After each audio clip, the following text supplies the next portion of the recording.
Welcome to McKenna Co, and thank you for choosing and trusting us on what is an important instruction to give to your solicitor. Our aim and commitment to you is to make your will drafting process seamless, efficient, and stress-free.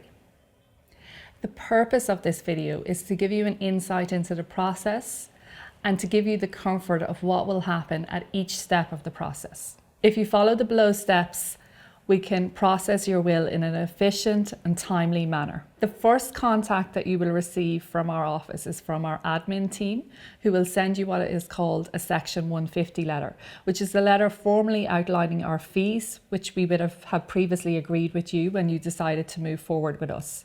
The S150 letter is essentially a contract of terms between us and you, the client.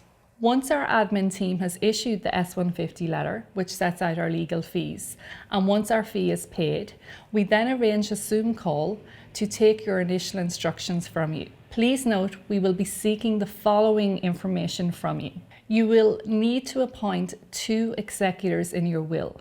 An executor can be the same person as the beneficiary. The executors are the people who will administer your estate when you pass away. They will appoint a solicitor and sign all the necessary paperwork to allow the estate be admitted to the probate office, and they will be responsible for overseeing the final accounts and distribution. You will need the names and the addresses of the executors, and they will be responsible for overseeing the final accounts and distribution. You will need the names and the addresses of the executors. If you have minor children under the age of 18, you will also need to appoint 2 guardians and trustees. The guardians are the people who will step into the shoes of the parents in the event that both parents were to pass away and raise the children until they turn 18. And the trustees are the people who you will appoint to hold any funds that you may leave to your minor children on trust until the children turn 18 or 21 years of age. The guardians and trustees can be the same people, but you may feel like you wish for a more independent split in the 2 roles to make the positions more independent of each other. You will need the names and addresses of the guardians and trustees. You will need to provide your solicitor with a list of all your assets and liabilities. This is where you will draw up a detailed list of all the assets that you hold and the value of the assets. For example, you will state, I have an AIB account which is valued today at €10,000.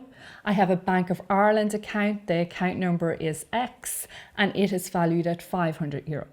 I have a property located at 115 Bagot Street Lower and it is valued at €500,000 today. You will also need to provide a list of liabilities.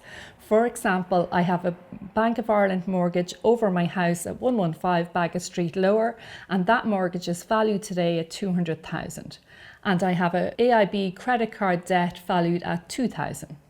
The reason we ask for a list of the assets and liabilities is so that we have a clear picture of the value of your estate, so we can best advise you on how to distribute your estate in a tax efficient manner. We are not tax advisors, but we can of course guide you on the general rules around tax. Finally, you will need to provide a name and address of the beneficiary you wish to appoint. The beneficiary is the person or persons that you wish to leave your estate to, and in what shares. Most commonly, if you're a married couple with young children, if you so wish and instruct, you normally would leave your entire estate to your spouse, and if your spouse was predeceased, then you could direct an onward bequest to your trustees to hold the funds on trust for your minor children on turning the age of 21. Please note, if you're married, your spouse has a legal entitlement to 1/3 of your estate, but it is common for most spouses to gift the whole of their estate to each other, as spouses pay no tax on gifts to each other. If you have any specific bequests around your funeral that you wish to note in your will, we can do so.